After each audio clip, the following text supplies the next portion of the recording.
اسی ماحول نے ادنا کو اعلیٰ کر دیا دیکھو، اسی ماحول نے ادنا کو اعلیٰ کر دیا دیکھو، اجالا ہی اجالا ہی اجالا کر دیا دیکھو۔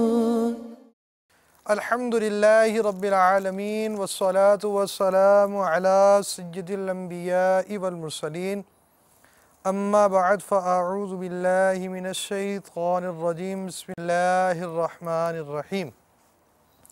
الصلاة والسلام علیک یا رسول اللہ وعلی آلک وصحابک یا حبیب اللہ، الصلاة والسلام علیک یا نبی اللہ وعلی آلک وصحابک یا نور اللہ۔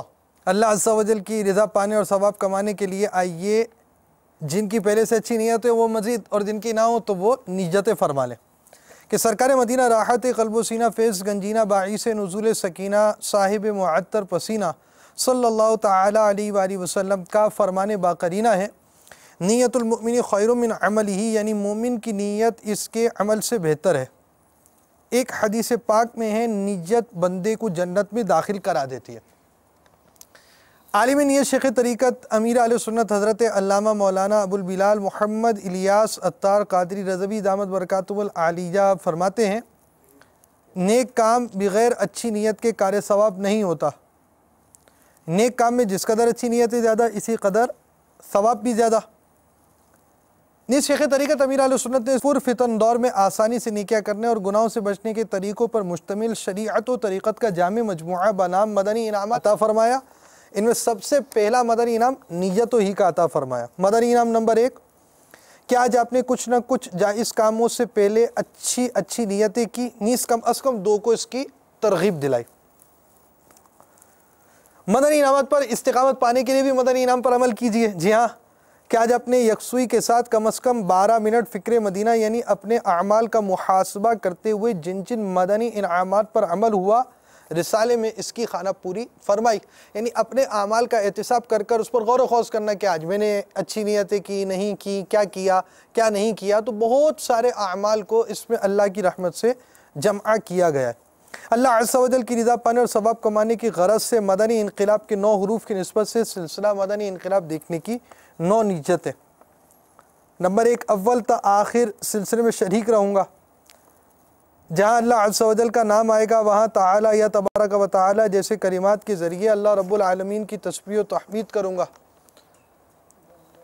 نبی رحمت شفیع امت مالک جنت صلی اللہ علیہ وسلم کا ذکر آئے تو درود شریف، انبیاء کرام علیہ السلام میں سے کسی کا تذکرہ ہوا تو علیہ السلام، صحابہ کرام علیہ رضوان میں سے کسی کا ذکر ہوا تو رضی اللہ تعالی عنہ، بزرگان دین رحمہم اللہ المبین میں سے کسی کی بات ہوئی تو رحمت اللہ تعالی علیہ کہوں گا۔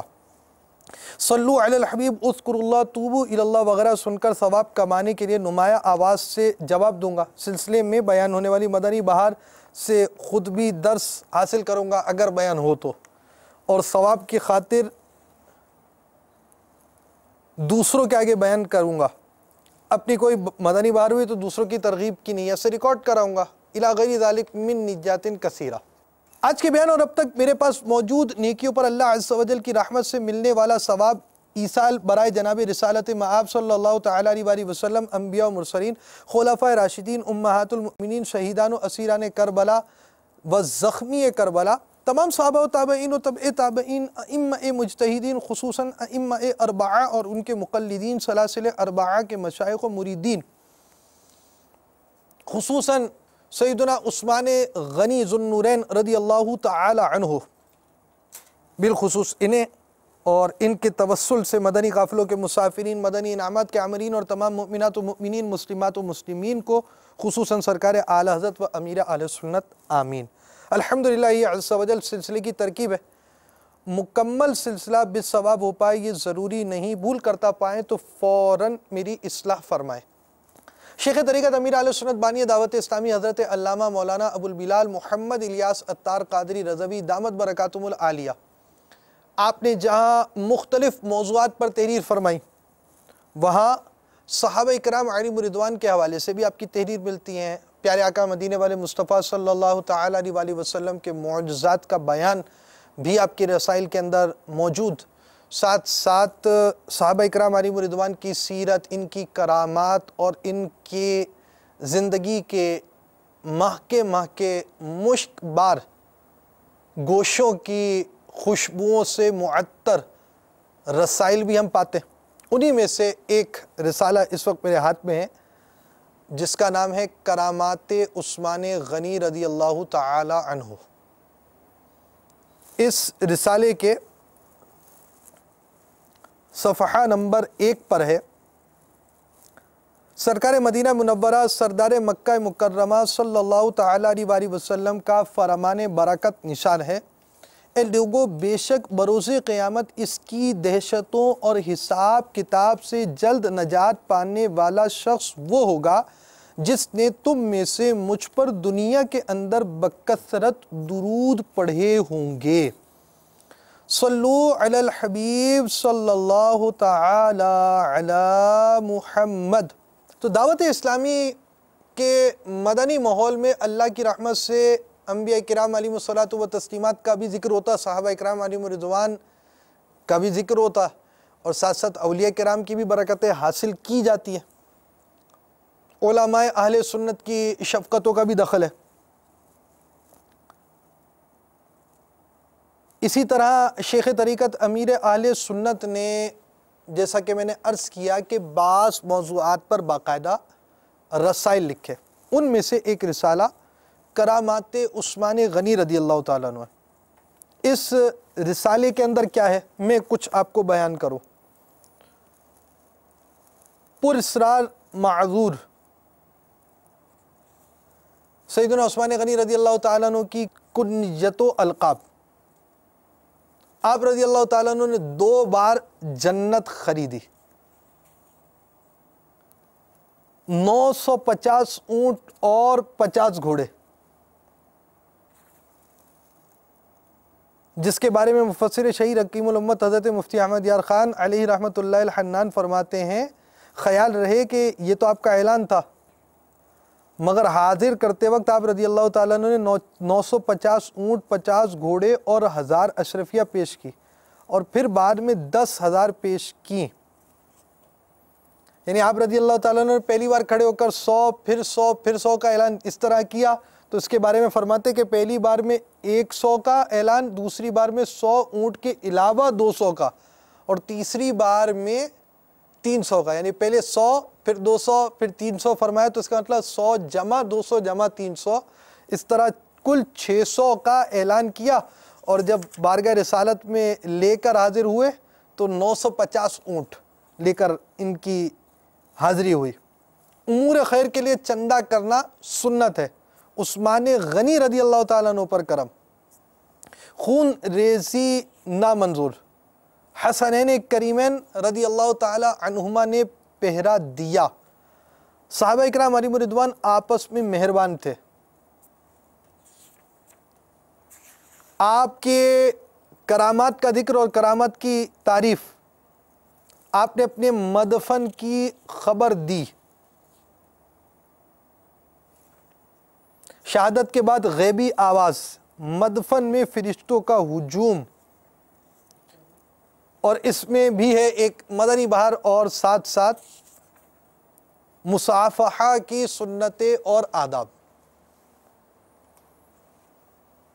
تو یہ رسالہ دعوت اسلامی کے اشاعتی ادارے مکتبۃ المدینہ سے حاصل کیا جا سکتا ہے۔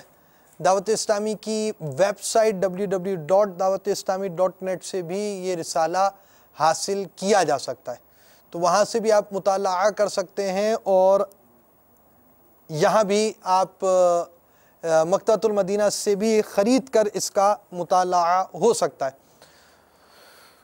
تو یوں دعوت اسلامی ہمیں انبیاء اور اولیاء کی سیرتوں کے حوالے سے بھی درس دیتی، صحابہ اکرام علیہم رضوان کے حوالے سے بھی درس دیتی۔ ہمارے پاس امیر اہل سنت کا ایک گلدستہ موجود ہے، آئیے ہم آپ کو سیدنا فاروق اعظم رضی اللہ تعالیٰ عنہ کے موضوع کے حوالے سے جو ہمارے پاس موجود گلدستہ ہے اس میں سے دکھائیں، پھر آپ کے سے کچھ بات چیت کرتے ہیں انشاءاللہ عز و جل۔ حضرت سیدنا عبداللہ بن عیسیٰ رحمت اللہ تعالیٰ علیہ سے روایت ہے کہ صاحب خوف و خشیت، نجم راہ ہدایت، منبع علم و حکمت، غلام تاجدار رسالت حضرت سیدنا عمر فاروق اعظم رضی اللہ تعالیٰ عنہ کے چہرے انور پر بہت زیادہ رونے کے سبب 2 کالی لکیریں پڑ گئی تھیں۔ اے میرے میٹھے میٹھے اسلامی بھائیو، یہ حال ہے اس پرجلال و با کمال شخصیت کا جن کو دیکھ کر کفار و شیاطین تھر تھر کانپ اٹھتے، بلکہ شیطان آپ کی گلی چھوڑ کر بھاگ جاتا۔ حضرت سیدنا عمر بن خطاب رضی اللہ تعالیٰ عنہ وہ باعظمت شخصیت ہیں جن کی شان رفعت نشان خود رسول ذی شان سرور کون و مکان صلی اللہ تعالیٰ علیہ وآلہ وسلم نے بیان فرما دی۔ چنانچہ فرمان مصطفیٰ صلی اللہ تعالیٰ علیہ وآلہ وسلم ہے ما طلعت الشمس علی رجل خیر من عمر، یعنی عمر سے بہتر کسی آدمی پر سورج طلوع نہیں ہوا۔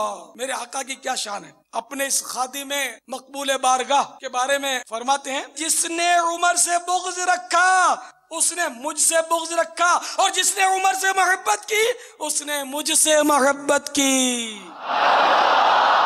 حضرت سیدنا جابر بن عبداللہ رضی اللہ تعالیٰ عنہ روایت کرتے ہیں کہ محبوب رحمان نبی غیب دان رسول ذی شان صلی اللہ تعالیٰ علیہ وآلہ وسلم نے حضرت سیدنا عمر فاروق اعظم رضی اللہ تعالیٰ عنہ سے ارشاد فرمایا، میں نے خود کو جنت میں پایا، وہاں میں نے حضرت ابو طلحہ انصاری رضی اللہ تعالیٰ عنہ کی اہلیہ رمیزہ رضی اللہ تعالیٰ عنہ کو دیکھا اور کسی کے قدموں کی چاپ سنی، تو اس سے پوچھا یہ آواز کس کی ہے؟ عرض کی بلال کی۔ پھر میں نے ایک محل دیکھا جس کے صحن میں ایک عورت موجود تھی، میں نے استفسار کیا یہ محل کس کا ہے؟ اس نے جواب دیا حضرت عمر کا۔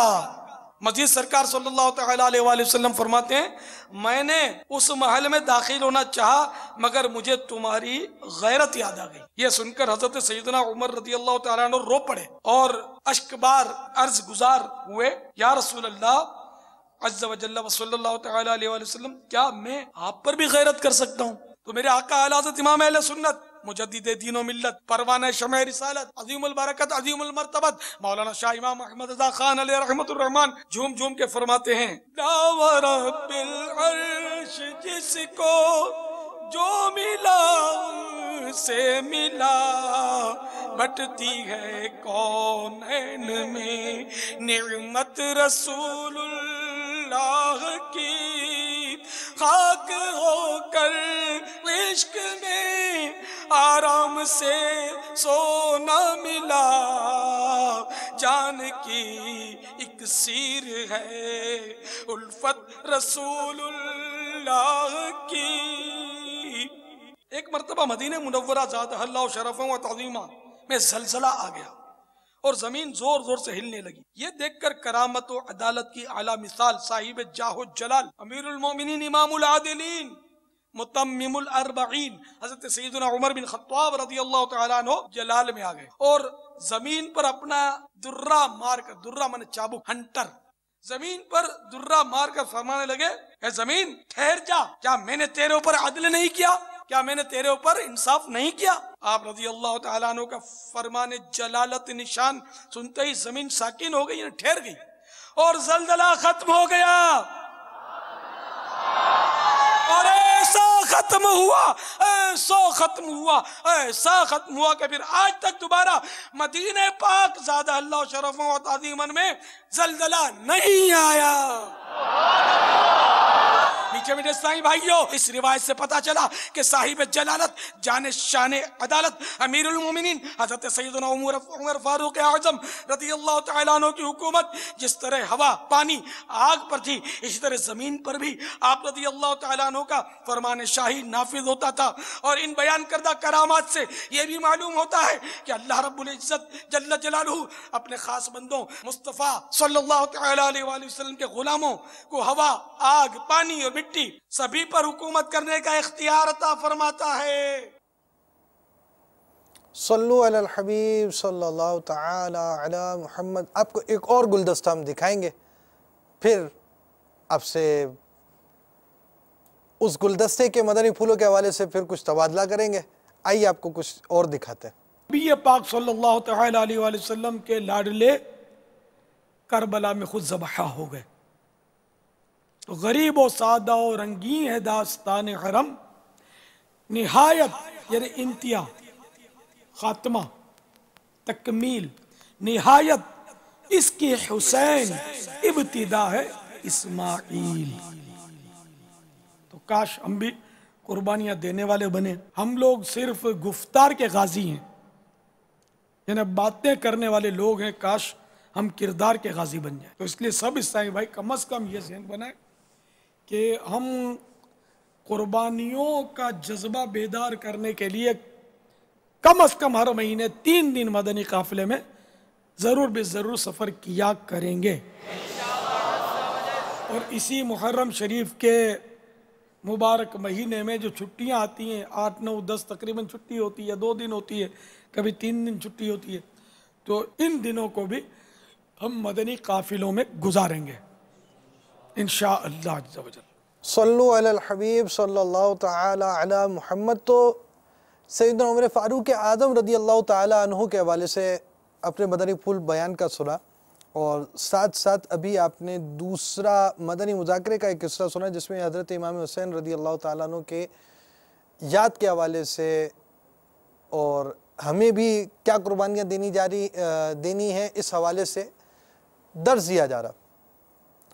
تو دعوت اسلامی کے مدنی ماحول کے اندر ہمیں یوں سمجھیے کہ صحابہ اکرام علیہم رضوان کی سیرتیں بیان کی جا رہی ہیں، صحابہ اکرام علیہم رضوان کے انداز کو بیان کیا جا رہا ہے، آپ کے اخلاقیات کے پہلو اجاگر کیے جا رہے ہیں، آپ کے حوالے سے ہمیں کتابیں دی جا رہی ہیں، آپ کی سیرت کے حوالے سے سیرت کے پہلوؤں کو اجاگر کیا جا رہا ہے، ان کے واقعات کو بیان کیا جا رہا ہے، ان کی برکتوں کو بیان کیا جا رہا ہے، ان کی کرامات کو بیان کیا جا رہا ہے. جی ہاں، صحابہ اکرام علیہم رضوان کی کرامات کو بھی بیان کیا جاتا ہے، ان سے برکتیں جو حاصل ہوئی ان کو بیان کیا جاتا ہے، اس کی تعریف دی جاتی ہے. ساتھ ہی ساتھ اس چیز سے ہمیں کیا درس حاصل ہوتا ہے، یعنی ہم نے یہ واقعہ سن لیا تو اس واقعہ سننے کے بعد اس کے بعد بھی آگے کچھ کرنا ہے، یا ہم ایک واقعہ سنیں گے یا ہم ایک بات سنیں گے اور اس کے بعد پھر ہم اس پہ مطلب داد و تحسین کے نعرے بلند کر واپس چلے جائیں گے، یا اس سے کچھ سبق بھی حاصل کریں گے.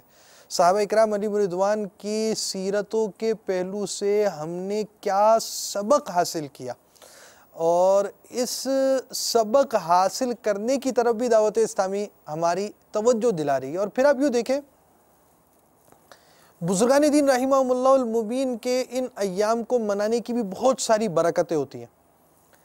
ہمارا بچہ جو ہوتا ہے وہ آخر ان واقعات کو سننے کے بعد اس کی تربیت ہوا کرتی ہے. کوئی واقعہ یاد آتا ہے، بچوں کو بیان کیا جاتا ہے، بچے کوئی تہوار دیکھتے ہیں، اس تہوار کا اثر ان کے ذہن پر ہوتا ہے، پھر آہستہ آہستہ واقعات سمجھتے ہیں، پھر آہستہ آہستہ اس چیز کو قبول کرنا شروع کرتے ہیں، اور انہیں بہت ساری باتیں سمجھ میں آنا شروع ہو جاتی ہیں. وہ عمر شعور کی طرف بڑھ چکے ہوتے ہیں، اور اس کے بعد جا کر ان کی صورت ایسی بن جاتی ہے کہ وہ ان باتوں کو سمجھنے والے بن جاتے ہیں، اور اس کے اثرات معاشرے پر مرتب ہوتے ہیں.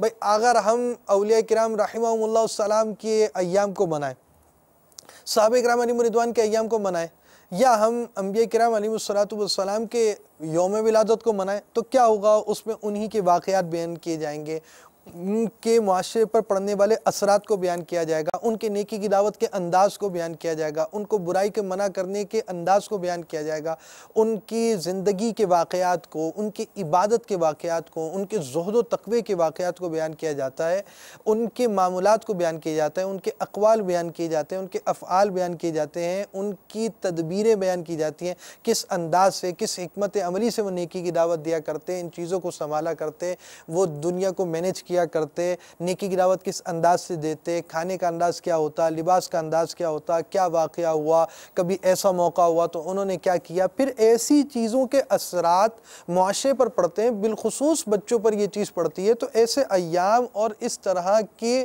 راتوں کے اندر اس طرح کے معاملات کو گزارنے کے فوائد حاصل ہوا کرتے ہیں. آج ہم بھی کچھ دیر میں امید ہے کہ نگران شورا بھی ہمارے سلسلے کے اندر شریک ہو جائیں گے. پھر ہمیں جو مدنی پھول ملے ہم اس کے بارے میں ذہن اپنا بنائیں کہ ان پھولوں سے ہم نے کیا چیز حاصل کی. ایک چیز کو سننے کے بعد اپنی سیرت کا حصہ بنایا یا نہیں بنایا. اور ساتھ ہی ساتھ یہ بھی سمجھیں کہ وہ پہلو بعض اوقات ایسا ہوتا ہے کہ ہمیں اپنے بزرگان دین رحمہم اللہ المبین کے بارے میں معلومات نہیں ہو پاتی. یعنی ایسا بھی ہوتا ہے کہ ہمیں صحابہ اکرام علیہم رضوان کے واقعات بھی معلوم نہیں ہوتے, صحابہ اکرام علیہم رضوان کی کنیت معلوم نہیں ہوتی, صحابہ اکرام علیہم رضوان کے القاب معلوم نہیں ہوتے. تو اب جب اس طرح کے سلسلوں کے اندر آتے ہیں یا ایسے کوئی اجتماعات منعقد کیے جاتے ہیں جس کے اندر صحابہ اکرام علیہم رضوان کا ذکر ہو, اور ہفتہ وار اجتماع جیسے دعوت اسلامی کے ہوتے ہیں, اس میں بھی آپ جو مستقل شریک ہونے والے اسلامی بھائی عاشقان رسول ہیں وہ محسوس کرتے ہوں گے کہ جب کوئی یوم آتا ہے تو خصوصیت کے ساتھ اس شخصیت کے متعلق, ان بزرگ کے متعلق مدنی پھول دیے جاتے ہیں, اور یہ بھی ہمارے سیکھنے کا ذریعہ بنتا ہے. تو اب اس طرح ان کے پہلو ان راتوں کے اندر جو چیزیں بیان کی جاتی ہیں اس سے فائدہ تو یہ بھی ہوتا ہے کہ یہ پہلو بیان کیے جاتے ہیں, اور ساتھ ہی ساتھ یہ بھی فائدہ ہوتا ہے کہ ہماری آنے والی جو ہماری نئی نسلیں جو ہوتی ہیں وہ نئی نسلیں ان سے مدنی پھول حاصل کر رہی ہوتی ہیں اور محبت بڑھتی ہے. اور یہ وہ حضرات ہیں کہ جن کا ذکر کرنے سے رحمت الہی نازل ہوتی ہے الحمدللہ عز و جل. تو عثمان غنی رضی اللہ تعالیٰ عنہ کے حوالے سے جیسے بھی ہمیں مدنی پھول دیے جائیں وہاں پر ہم یہ دیکھیں. اور مدنی انقلاب سلسلے کے حوالے سے یاد رکھیے, ہم آپ کے لیے جو مدنی انقلاب سلسلہ آئندہ لے کر آئیں گے اس میں دعوت اسلامی کے حوالے سے, دعوت اسلامی کے معمولات کے حوالے سے ہم آپ کو محرم الحرام کے معمولات کچھ دکھائیں گے. یعنی دعوت اسلامی کس انداز سے محرم الحرام گزارتی ہے. شیخ طریقت امیر اہل سنت کے مدنی مذاکرے بھی ہوا کرتے ہیں, پھر ہم نے اس میں آپ کے لیے انفرادی کوشش کے انداز کو بھی جمع کیا ہے. اور دعوت اسلامی کے اس انداز سے ہمیں کیا کیا چیزیں مل رہی ہیں, اس کا کیا آؤٹ پٹ مل رہا ہے, کس طرح ذہن بن رہا ہے, اس ذہن سازی کے کیا فوائد مرتب ہو رہے ہیں, راہ خدا عز و جل میں کس طرح عاشقان رسول سفر کر رہے ہیں وغیرہ وغیرہ. یہ ساری چیزیں ہم نے آپ کے لیے تیار کر رکھی ہوئی ہیں. اور اس کے مطلب ہم آپ کو آج شاید قافلوں کے مناظر تو نہ دکھا سکیں, یہ تیار ہو جائیں گے تو اس کے بعد ہم آپ کو دکھائیں گے کہ دعوت اسلامی کس انداز سے کوشش کر رہی ہے. آپ نے ہمارے سلسلے کے اندر ایک مرتبہ پہلے بھی دیکھا ہوگا کہ رمضان اعتکاف دعوت اسلامی کا وہ پہلے عام طور پر اعتکاف 10 دن کا کیا جاتا ہے. جی ہاں, سنت موقدہ علی الکفایہ جو اعتکاف ہے وہ 10 ہی دن کا ہے, اور اس کے علاوہ 30 دن کا اعتکاف بھی بعض صحابہ کرام علیہم رضوان فرمایا کرتے, اور سرکار مدینہ صلی اللہ تعالیٰ علیہ وآلہ وسلم سے بھی ثابت ہے آپ نے 30 دن اعتکاف فرمایا. اور دعوت اسلامی میں الحمدللہ عز و جل شیخ طریقت امیر اہل سنت کی مدنی سوچ کی بدولت کئی عاشقان رسول آپ کو ایسے ملیں گے جو سال ہر سال سے 30 دن کا اعتکاف, جی پورے ماہ رمضان کا, یعنی 30 دن کبھی 29 دن کا بھی رمضان ہوتا ہے, پورے ماہ رمضان کا اعتکاف کرتے ہیں. یہ پورے ماہ رمضان کا اعتکاف کرنے والے عاشقان رسول پورے ماہ رمضان مسجد میں گزارنے کے بعد چاند راتوں کو بھی گھر نہیں لوٹتے, مدنی قافلوں میں سفر کے صورت میں یہ راہ خدا عز و جل کے مسافر بن جاتے. اسی طرح محرم الحرام کے اندر بھی ایک بہت بڑی تعداد دعوت اسلامی کے, یعنی آپ سمجھے کہ بہت ہی کیسی تعداد ہے وہ ہم آپ کو آئندہ سلسلے میں انشاءاللہ عز و جل دکھانے کی کوشش کریں گے کہ کس انداز سے. وہ پوری تعداد تو ہم آپ کو دکھا نہیں سکیں گے, کچھ جھلک دکھائیں گے, اس سے آپ کو سمجھ سکیں گے کہ کتنے زیادہ عاشقان رسول اس وقت مدنی قافلوں کے اندر محرم الحرام کے اندر سفر کرتے ہیں. یعنی چھٹیاں ہوں تو مدنی قافلے کی سوچ دی, راہ خدا عز و جل میں کوشش کے لیے, بزرگان دین کے ایام ہوں ان کے ایصال ثواب کے لیے راہ خدا عز و جل میں سفر کا ذہن دیا. ہمارے عرس گزرا بھی دعوت اسلامی کے مرحوم مبلغ حاجی زمزم رحمۃ اللہ تعالی علیہ کا, ان کے عرس پہ بھی مدنی قافلوں نے سفر کیا. تو دعوت اسلامی نے ان تمام مواقع کے اندر دین متین کو عام کرنے کے لیے رستے, یعنی یوں سمجھے کہ ہمارے لیے ہموار کر دیے کہ یہ موقع ہے, اس موقع پر ہم جمع ہوئے تو ہم راہ خدا عز و جل میں سفر کریں. تو دعوت اسلامی کے معاملات کس انداز سے گزرتے ہیں, محرم الحرام کے حوالے سے دعوت اسلامی کے مدنی قافلوں کے اندر سفر کرنا, محرم الحرام کے اندر دعوت اسلامی کی طرف سے لازمی بات ہے دعوت اسلامی تبلیغ قرآن و سنت کی عالمگیر تحریک ہے۔ تو اب تبلیغ قرآن و سنت کی اس تحریک نے کس انداز سے دین متین کے لیے کوششیں کی، ہم اس کی کچھ جھلک دکھائیں گے کہ دعوت اسلامی کس انداز سے اس طرح کا یہ مہینے کے اندر کوشش کر کیا کیا کام کرتی ہے۔ وہ ہم نے کچھ تیار کیا ہوا ہے، اس میں شیخ طریقت امیر سنت کے مدنی مذاکروں اور یہاں کے معمولات کو بھی ہم آپ کو کچھ دکھانا چاہیں گے۔ پھر آپ بھی ذہن بنائیے کہ آپ بھی آ جائیے، یہاں آ جائیں، 12 دن کے لیے یہاں پر آ جائیے، اور جو جدول یہاں پر دیا جائے اس کے مطابق اپنے ایام گزارے، اور ان ایام کے اندر ہم کچھ سیکھ لیں، اور ساتھ ہی ساتھ ہم دعوت اسلامی کے مطلب یہ سمجھیں کہ ہم یہ دعوت اسلامی کا مدنی انقلاب دیکھ رہے ہیں کہ یہ چیز ہوگی، یہاں یہ ہو رہا ہے، فلاں کام ہو رہا ہے، بڑا اچھا کام ہو رہا ہے۔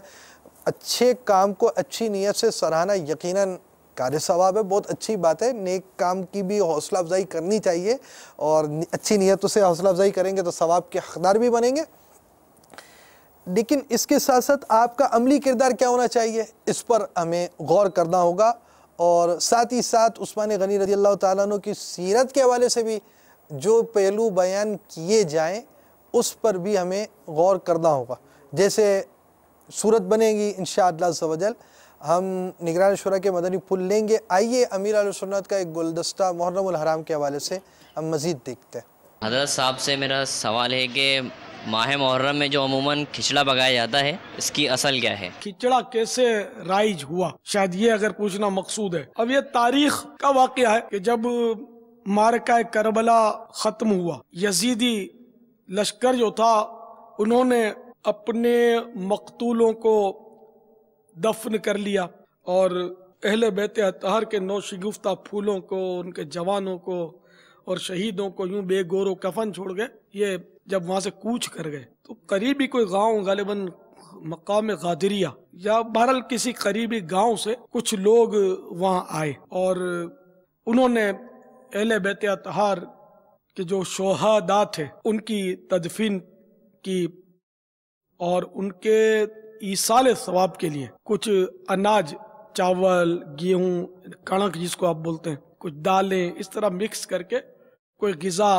تیار کی، تو وہ کھچڑا سا بن گیا یا کھچڑا ہی بن گیا۔ تو وہ کھچڑا انہوں نے ایصال ثواب کے لیے پکایا تھا۔ یہ تاریخ کا واقعہ ہے، اور ایصال ثواب کی اصل شریعت میں موجود ہے، ایصال ثواب کرنا جائز ہے۔ دعائے مغفرت بھی ایک طرح سے ایصال ثواب ہی ہے کہ مرنے والے کو بعد میں فائدہ پہنچایا ہم نے۔ دیکھا جائے تو یہ نماز جنازہ اگرچہ فرض کفایہ ہے، لیکن ہے ایک طرح کا ایصال ثواب ہی، کیونکہ وہ نماز جنازہ سے مرنے والے کو فائدہ پہنچتا ہے، اس میں دعا مانگی جاتی ہے، بلکہ خود نماز جنازہ کے اندر دعا مانگی جاتی ہے۔ تو یہ ہے اصل کھچڑے کی ایک تاریخی مطلب بات۔ اگر بالفرض اصل نہیں بھی ہے، چلو نہیں ہے اصل، یہ واقعہ بھی چلو ہم آپ ریفیوز کر دو گے بھائی تاریخ کا پتہ نہیں کیا ہے اور کیوں ہے، چلو ہوگا۔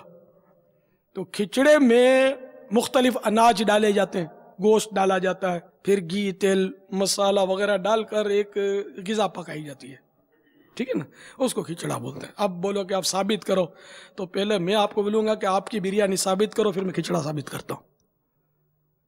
آپ ایڑی چوٹی کا دور لگائیں، ادھر سے لے کر زمین سے پھدک کر آپ بادلوں سے ٹکرائیں پھر گرے، آپ بریانی قرآن و حدیث سے ثابت نہیں کر سکتے۔ کر سکتے ہیں تو میں بیٹھا ہوں، کوئی مجھے ثبوت دے دے کہ وہ بخاری شریف کی فلاں روایت میں بریانی کا تذکرہ ہے، تو ضعیف حدیث سے ہی ثابت کر دیں کہ سرکار صلی اللہ تعالیٰ علیہ وآلہ وسلم نے یا کسی صحابی نے بریانی کھائی تھی، جو مروجہ بریانی ہم کھاتے ہیں، کبھی بھی آپ ثابت نہیں کر سکتے۔ تو جو اصل بریانی کے وہ کھچڑے کی بریوں اپنے طے کر لیں گے۔ آپ کی بریانی جب آپ کو اچھی لگتی ہے تو ہم شہداء کربلا کے ایصال ثواب کے لیے کھچڑا بنائیں تو آپ کو کیوں اچھا نہیں لگتا؟ ٹھیک ہے، آپ کو نہیں بھاتا، آپ کا پیٹ خراب ہے، اس کو ہضم نہیں کر سکتا، تو آپ نہ کھائیں، ہمیں تو کھانے دیں۔ تو انشاءاللہ حسن عقیدت سے اہل بیت اطہار کے نام پر پکا ہوا کھچڑا کھائیں گے تو پیٹ کا درد بھی انشاءاللہ دور ہو جائے گا۔ ایک طبقہ ہے جو اس طرح کھچڑا بناتا ہے باپا، جس سے سڑکیں بند ہو جاتی ہیں، گلیوں پر کناتے لگا دیتے ہیں، سڑکیں کھودتے ہیں، اور طرح طرح کے ایسے معاملات کرتے ہیں جس پر مطلب کہ واقعیتاً کسی کو انگلی اٹھانے کا موقع ملتا ہے۔ کیا ہی بہتر ہو کہ یہ ایصال ثواب کے لیے جو کھچڑا بناتے ہیں ان کے لیے کچھ مدنی پھول آپ ارشاد فرما دے کہ بنائیں، مگر اس انداز سے بنائیں تاکہ وہ شریعت کے دائرے میں رہ کر بنے، اور جو مقصد ثواب حاصل کرنا وہ ہمیں نصیب ہو سکے۔ کیونکہ عامہ تلف نہیں ہونے چاہیے اس میں۔ اب چاہے وہ کھچڑا پکائیں چاہے جشن ولادت منائیں. تو بہرحال یہ کہ اس میں گلیاں بند کر دینا، پھر رات بھر ادھر شور مچانا اور زور زور سے قہقہے لگاتے ہیں، اور جناب والا بڑے بڑے بلب روشن کرتے ہیں. وہ بلب روشن بھی کیسے کرتے ہیں؟ کنڈے مارے. تو یہ کنڈا ناجائز. پھر کیسیٹیں چلاتے ہیں اور ساری رات تو اتنا شور. بھائی ہم ٹھیک ہے نعت شریف بجاتے ہو، لیکن تو پتہ ہے کہ تلاوت بھی زور سے نہیں کر سکتے جبکہ کسی کی نیند میں خلل پڑ رہا ہے. نہ تلاوت کر سکتے ہیں، نہ ذکر و اذکار کر سکتے ہیں، نہ نعت شریف پڑھ سکتے ہیں، نہ منقبت پڑھ سکتے ہیں، جس سے لوگوں کو تکلیف ہو، کسی کی نیند خراب ہو، کسی کی عبادت میں خلل ہو، کوئی نماز پڑھتا ہے اس کو تکلیف ہو. تو زور سے تلاوت بھی جہاں منع ہے، تو وہاں یہ آپ کا مطلب یہ نہیں کہ اس طرح نیاز کرنا کیسے مطلب انہیں اس کی اجازت ملے گی. اب نیاز بے شک کریں، جتنا کرتے ہیں اس سے اللہ تعالیٰ آپ کو اور دے. 10 دیگیں اگر عاشورے کی نسبت سے کرتے ہیں اللہ اتنا دے کہ آپ 110 دیگیں کریں اور برکت دے اللہ تعالیٰ. لیکن اس کو کسی کو بھی تکلیف نہ ہو. تو اب نیاز پہلے تو کرنا کاہے کے لیے؟ واہ واہ ہوگی، او بڑا عمدہ کھچڑا پکا تھا، تو یہ تعریفیں سننے کے لیے کرنا ہے یا اللہ تبارک و تعالیٰ کو راضی کرنے کے لیے کرنا ہے؟ صلو علی الحبیب صلی اللہ تعالی علی محمد. ہمارے ساتھ اس وقت نگران شورا بھی امید ہے آ چکے ہوں گے. ماشاءاللہ. السلام علیکم ورحمۃ اللہ وبرکاتہ. وعلیکم السلام ورحمۃ اللہ وبرکاتہ. کیسے ہیں عماد بھائی؟ الحمدللہ رب العالمین علی کل حال. ایسا آپ خیریت سے؟ رب کریم کی کروڑا کروڑ رحمت ہے. ماشاءاللہ. دعا کریں کہ دنیا اور آخرت دونوں اچھی ہو جائے. آمین آمین. آپ بھی یہی دعا فرما دیجئے. باپا سے ایک دن کسی نے پوچھا تھا کہ آپ کیسے ہیں، تو فرمایا تھا خوف زدہ. ایک دن عرض کی گئی آپ کی طبیعت مطلب آپ کیسے ہیں، تو فرمایا جب سے پیدا ہوا ہوں تب سے سلامتی کے ساتھ وقت نہیں گزرا. یعنی سلامتی اسی کے لیے جس کا بغیر غفلت کے وقت گزر گیا. یہ کیفیات ہوتی ہیں، اپنی کیفیت آپ کے سامنے ہی آتی. عثمان غنی رضی اللہ تعالیٰ عنہ کے حوالے سے دعوت اسلامی کے اشاعتی ادارے مکتبۃ المدینہ نے ہمیں شیخ طریقت امیر اہل سنت کا رسالہ کرامات عثمان غنی رضی اللہ تعالیٰ عنہ بھی دیا ہے. جی.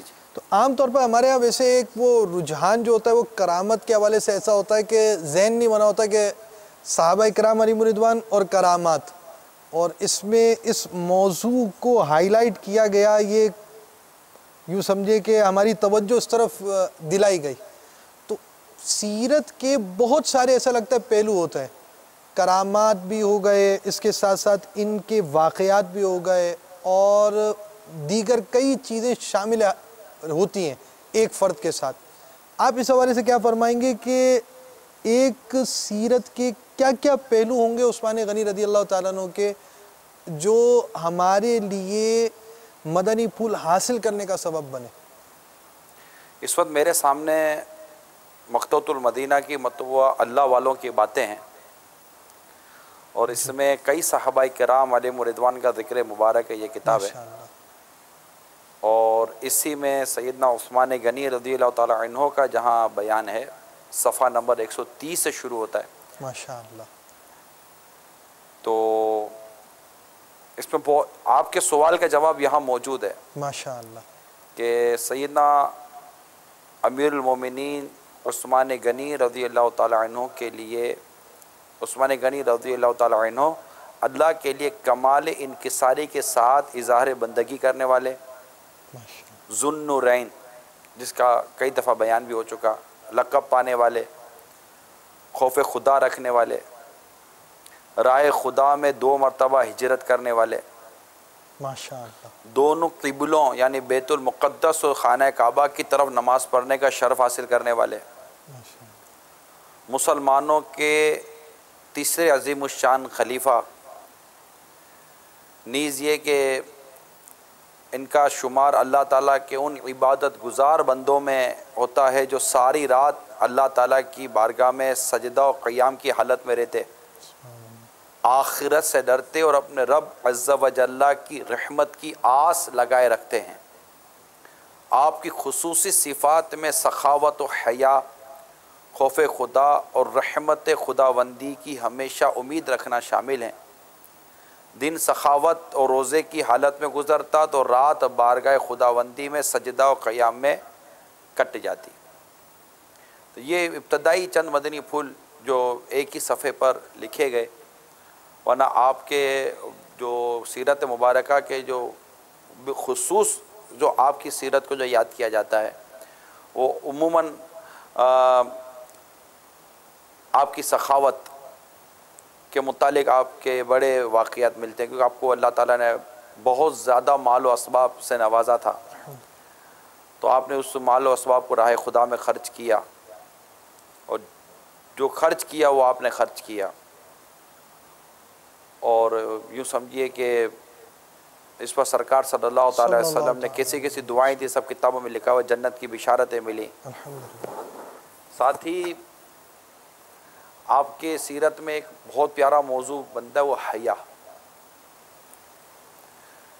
یعنی یوں سمجھیے کہ گھر مکان کے اندر غسل خانہ ہے، مکان خود دروازے والا، مکان کے دروازے بند، پھر غسل خانہ مکان کے اندر، پھر غسل خانے میں جا کر کبھی ایسا نہیں ہوا کہ آپ نے غسل اس طرح کیا ہو کہ آپ نے جسم کے سارے کپڑے اتارے ہوں، حتیٰ کہ تہبند باندھ کر آپ کا غسل کرنے کے واقعات ملتے ہیں، اور یہ آپ کے کمال درجے کی حیا کے باب میں آتا ہے، اور مورخین لکھتے ہیں کہ یہ اس طرح کے ایسی حیا کے واقعات ہیں کہ سرکار صلی اللہ تعالی علیہ وسلم نے ارشاد فرمایا کہ میری امت میں سب سے زیادہ پے کر شرم و حیا اور معزز و مکرم عثمان بن عفان ہیں رضی اللہ تعالی عنہ۔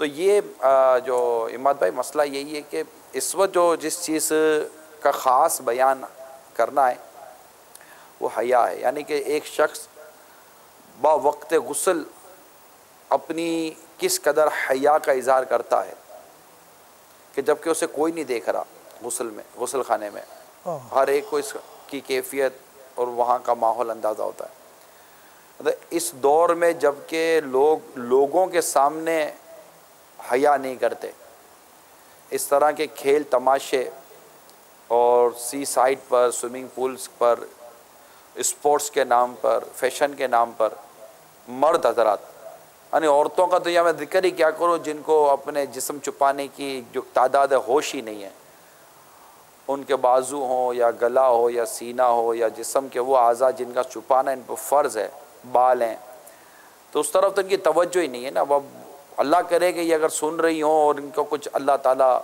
ہوش کے اور عقل کے ناخن عطا فرما دے کہ جس عثمان غنی رضی اللہ تعالیٰ عنہ کا ہم ذکر مبارک کر رہے ہیں، ان کے بارے جن کے بارے میں خود سرکار صلی اللہ تعالیٰ علیہ وسلم اس طرح فرمائے کہ میں اسے حیا کیوں نہ کروں جسے فرشتے حیا کرتے ہیں۔ تو آج کے اس دور میں اماد بھائی اگر یہ جو عثمان غنی رضی اللہ تعالیٰ عنہ کی پاکیزہ اور مبارک سیرت کا جو یہ پہلو ہے وہ ہے حیا، شرم، اور بڑے معزز اور بڑے باوقار شخصیت کے ساتھ آپ رہے۔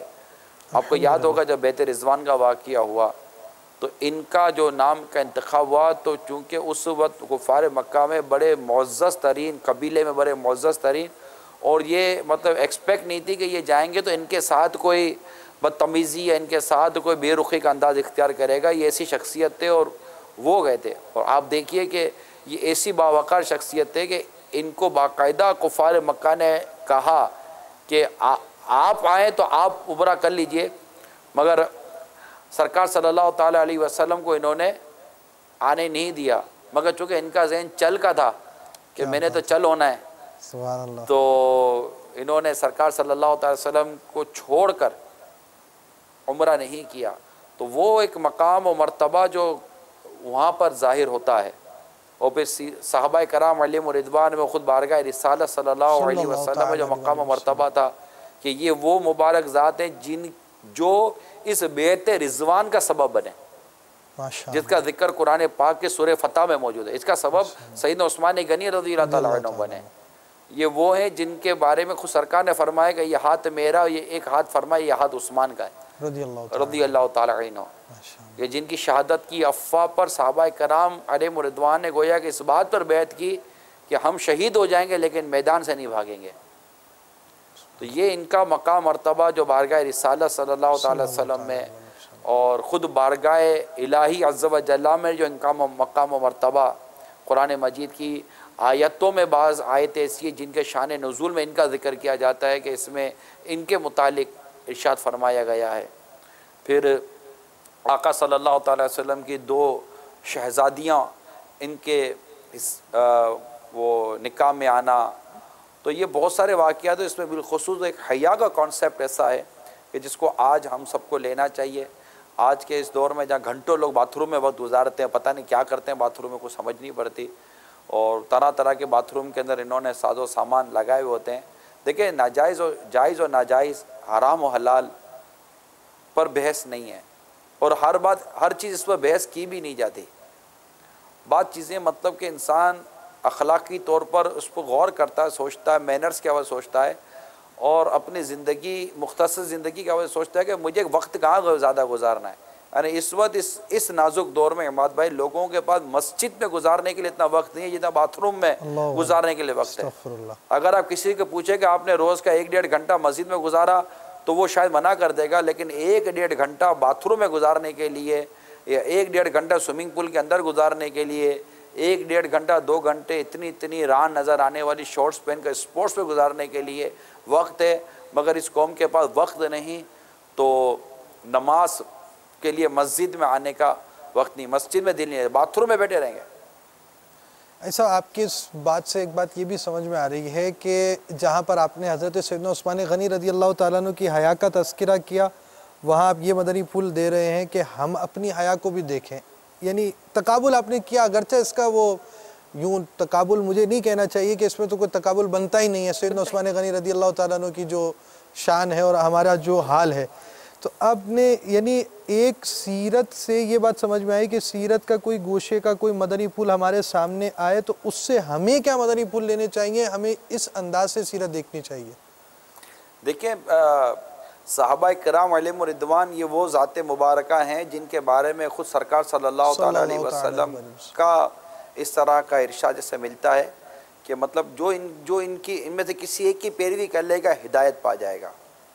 اور پھر حیا، یعنی جس کے بارے میں حدیث میں آتا ہے الحیاء شعبۃ من الایمان، کہ حیا یہ ایمان کا شعبہ. یعنی یہ جو روایت جو مجھے یاد پڑتی ہے، آپ غور کر لیجئے گا کہ جیسے کہ ایمان کے یہ بھی شعبے، ایمان کے یہ بھی شعبے، ایمان کے یہ بھی شعبے، پھر فرمایا حیا بھی ایمان کا ایک شعبہ ہے.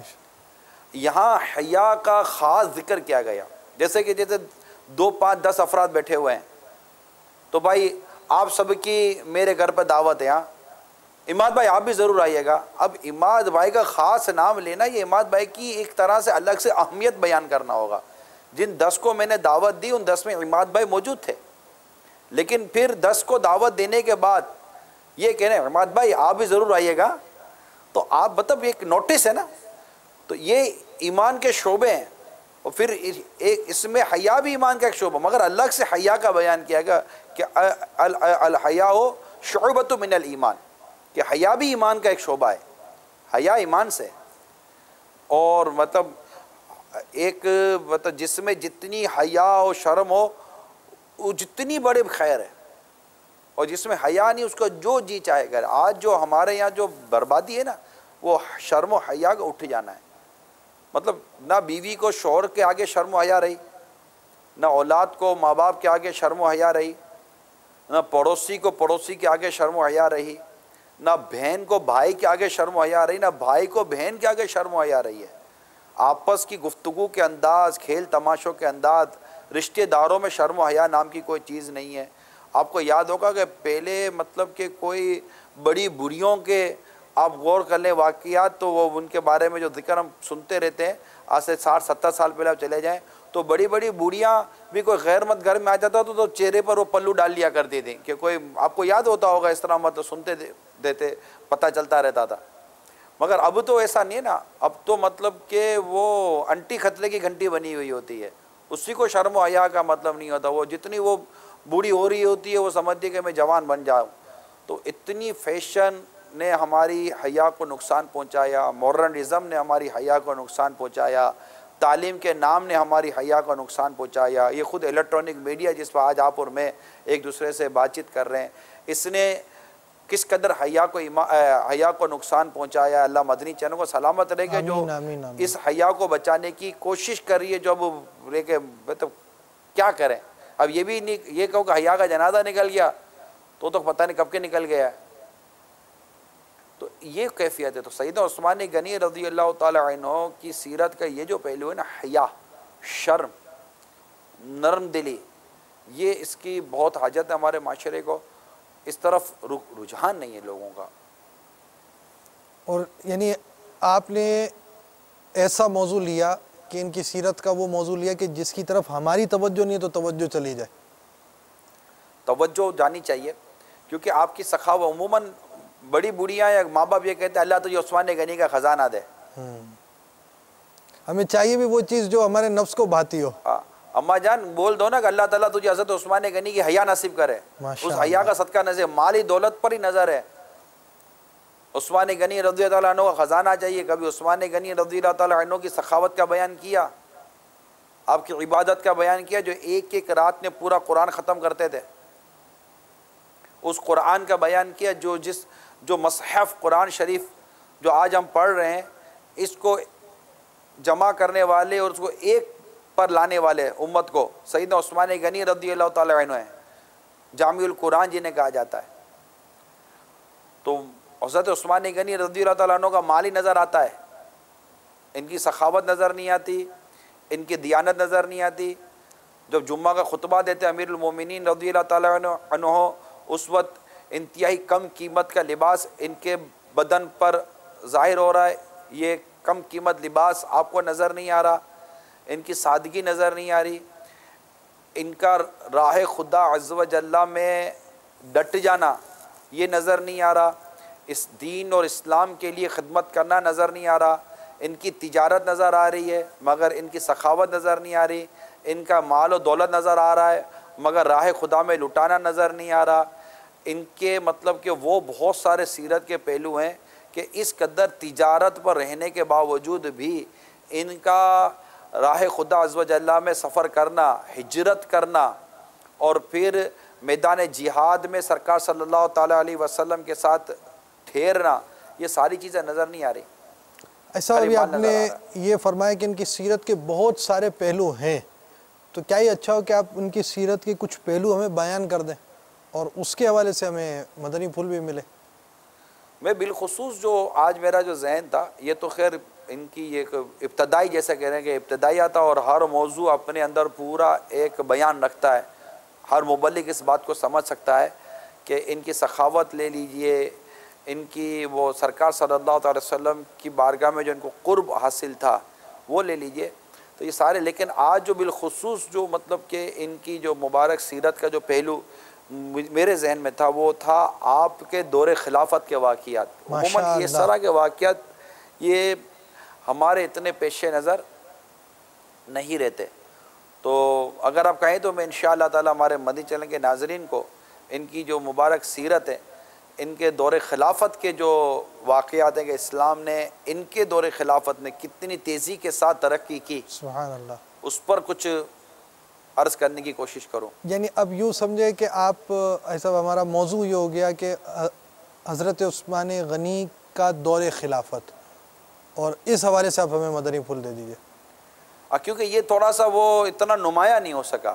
جی جی بالکل. سیدنا فاروق اعظم رضی اللہ تعالیٰ عنہ کا دور خلافت بڑا نمایاں ہے, صدیق اکبر رضی اللہ تعالیٰ عنہ کا دور خلافت بھی بڑا نمایاں ہے. اور آپ دیکھ لیجئے کہ یہ شروع سے انہوں نے جیسے کہ وہ لکھنا پڑھنا سیکھ لیا تھا. عثمان غنی رضی اللہ تعالیٰ عنہ نے شروع سے ہی لکھنا پڑھنا سیکھ لیا تھا. لہذا سیدنا صدیق اکبر رضی اللہ تعالیٰ عنہ کے دور خلافت میں بھی فتویٰ وغیرہ کے حوالے سے لکھنا کرنا وغیرہ پر بھی آپ کی بڑی ذمہ داری تھی, بڑا قرب حاصل تھا. حتیٰ کہ فاروق اعظم رضی اللہ تعالیٰ عنہ کے دور خلافت میں جو ان کی جو شورا بنی ہوئی تھی, اس کے انتہائی اہم ترین رکن میں سیدنا عثمان غنی رضی اللہ تعالیٰ عنہ کا نام تھا. اور حتیٰ کہ جب اس فاروق اعظم رضی اللہ تعالیٰ عنہ کو شہادت ملی, جب اس نے جو حملہ کیا آپ پر نماز کی حالت میں, تو جس وقت آپ نے جو شورا بنائی, وہ شورا تو ان کے نام لیے تو غالباً 6 وہ بھی عشرہ مبشرہ سے لیے. تو وہ جب شورا بنی کہ یہ مطلب خلافت کا جو معاملہ تھا یہ ان کے اوپر چھوڑ دیا گیا تھا. تو ان میں جو نام میرے سامنے تھے ان میں ایک نام تو تھا سیدنا عثمان غنی رضی اللہ تعالیٰ عنہ کا، مولا مشکل کشا شیر خدا کرم اللہ تعالیٰ وجہ الکریم، سیدنا زبیر بن عوام، سیدنا طلحہ بن عبید اللہ، سیدنا سعد بن ابی وقاص اور سیدنا عبد الرحمن بن عوف رضی اللہ تعالیٰ عنہ. ان کے نام یہ کتابوں میں بیان کیے جاتے ہیں. اب میری جو ناقص معلومات ہیں نا میرے مدنی چینل کے ناظرین، وہ یہ ہے کہ جب ہمارا جو نوجوان ہے نا، ہمارے نوجوان کو یہ دیکھا جا رہا ہے کہ سرکار صلی اللہ تعالیٰ علیہ وسلم کی سیرت مبارکہ کے ساتھ ساتھ ہمارے صحابہ کرام علیہم رضوان کی سیرت کا بھی اتنا اندازہ نہیں ہے. یعنی ایک استاد نے اپنے درجے میں، یہ کالج کا ایک واقعہ ہے، ایک ٹیچر نے اپنی کالج کی کلاس میں اسٹوڈنٹ سے سرکار صلی اللہ تعالیٰ علیہ وسلم کی ازواج مطہرات امہات المومنین کے متعلق سوال کیا کہ کتنی تھی، نہیں پتا تھا. حتیٰ کہ اچھا کسی ایک کا نام بتا دیں. اب وہ شاگرد ایک دوسرے کا منہ دیکھیں، ایک کا نام تک نہیں پتا تھا. ایک نے ہاتھ اٹھایا تو استاد کے چہرے پر تھوڑی سی چمک آئے گا، یار چلو اتنی بڑی کلاس میں کوئی ایک تو ہے جس کو ایک نام تو آتا ہے. آپ کو یقین آئے نہ آئے، میں نے کتاب میں پڑھا ہے، اس بتانے والے نے نام بتایا، سر فاطمہ رضی اللہ تعالیٰ عنہ. اور وہ صاحب جو تھا، سر جو تھا، وہ سر پر ہاتھ رکھ کے بیٹھ گیا. بولا بدبخت، تو آقا صلی اللہ تعالیٰ علیہ وسلم کی بیٹی حقیقی شہزادی کو کس طرح پکار رہا ہے؟ یہ تو آپ کی شہزادی تھی، بیٹی تھی. ارے سر سوری سر سوری، مجھے تو پھر کوئی نام یاد نہیں ہے. ارے لیا بھی تو کیا نام لیا اور کس طرح نام لیا؟ اب وہ ٹیچر جو تھا اس نے تھوڑا سا وہ ٹویسٹ لیا، کہا یہ فلاں جو ملک کی جو فٹ بال ٹیم ہے اس کے کیپٹن کا نام کیا ہے؟ سب نے نام لے لیا. فلاں جو اس کی کرکٹ کی ٹیم ہے اس کے کھلاڑی کا نام، سب نے نام لے لیا. ایون کہ وہ ٹیچر جب وہ نام ریپیٹ کرتا نا تو ریپیٹ کرتے وقت اس ٹیچر کی پروننسیشن جو تھی اس کے نام کی پراپر نہیں تھی، تو اسٹوڈنٹ سر کی پروننسیشن صحیح کرتے تھے کہ سر یہ نام یوں نہیں یوں ہے، سر یہ نام یوں نہیں یوں ہے. اور اس نے پھر جو کلاس لی بولا بدبختو، تمہیں کرکٹ کے کھلاڑیوں کا، تمہیں فلموں کے ایکٹروں کا نام یاد ہے، تمہیں فلموں کے نام یاد ہیں، تمہیں سرکار صلی اللہ تعالیٰ علیہ وسلم کی سیرت پاک کے یہ نمایاں پہلو یاد نہیں ہے. ایون کہ صحابہ کرام علیہم رضوان کے بارے میں بھی ہماری نسل نہیں جانتی، ہماری قوم نہیں جانتی کہ خلفائے راشدین ہم کہتے ہیں، شاید ایک تعداد ہوگی جو خلفائے راشدین کے نام نہیں جانتی ہوگی.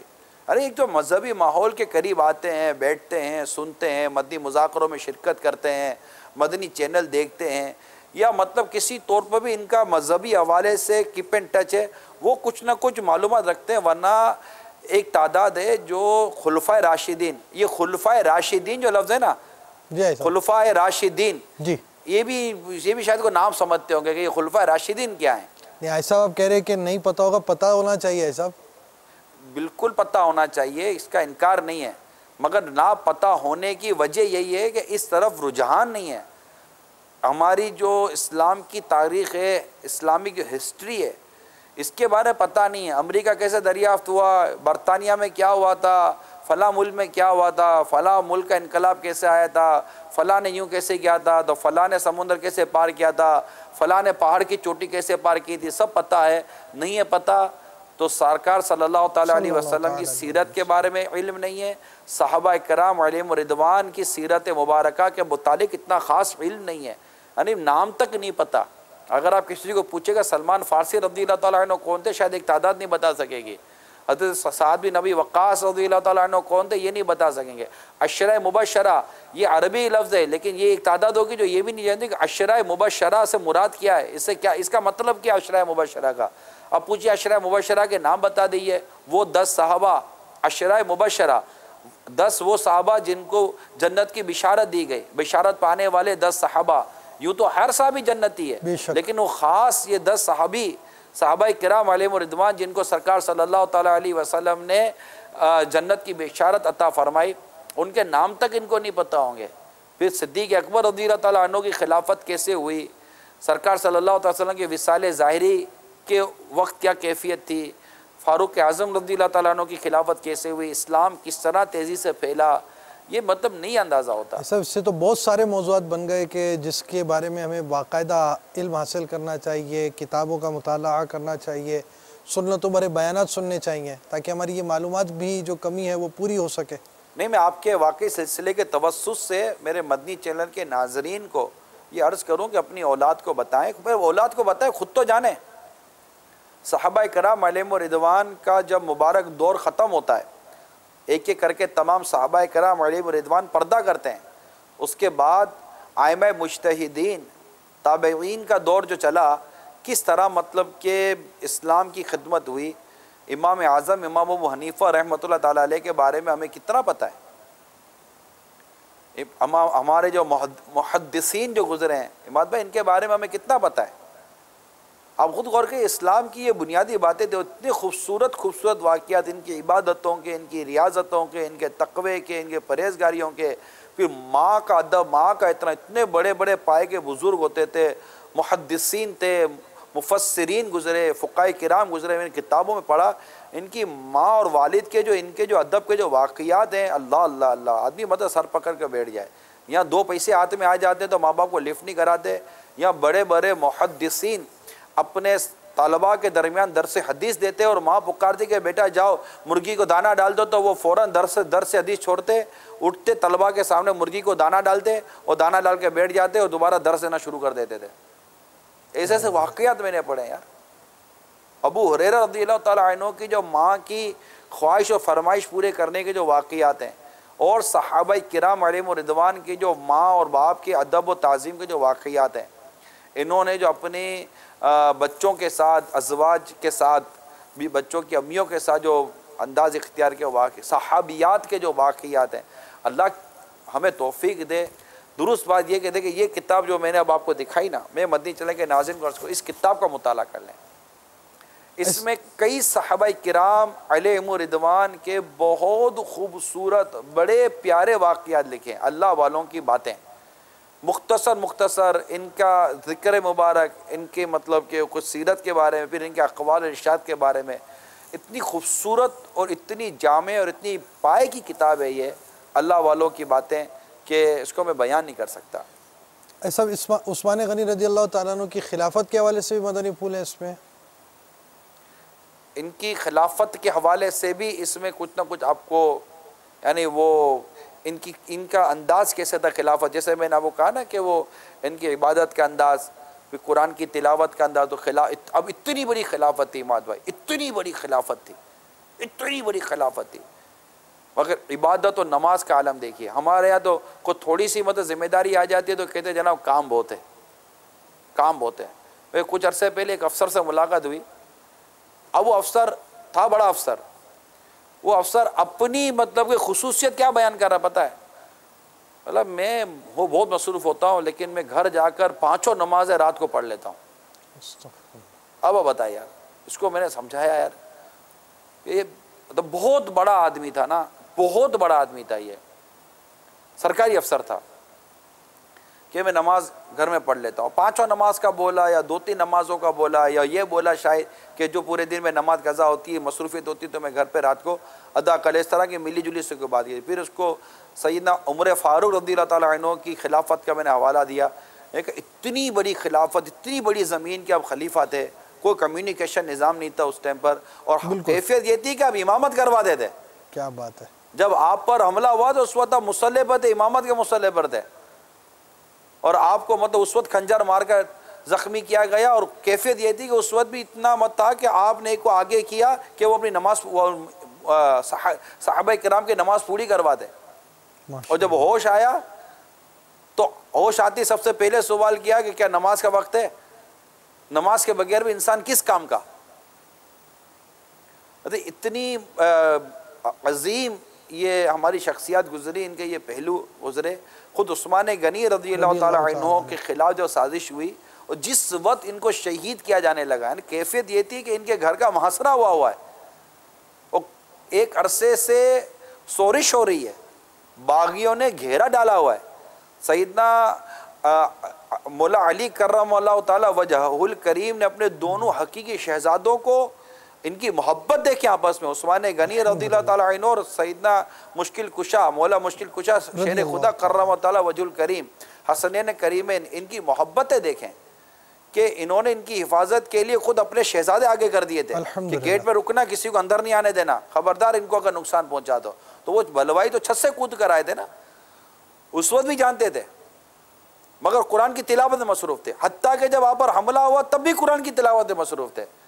اور اس وقت بھی جو چھینٹے خون کے جو چھینٹے جہاں اڑے وہ بھی مصحف مبارک پر اڑے، اور وہ آج تک وہ امت جا کر یا لوگ جا کر دیکھتے ہیں.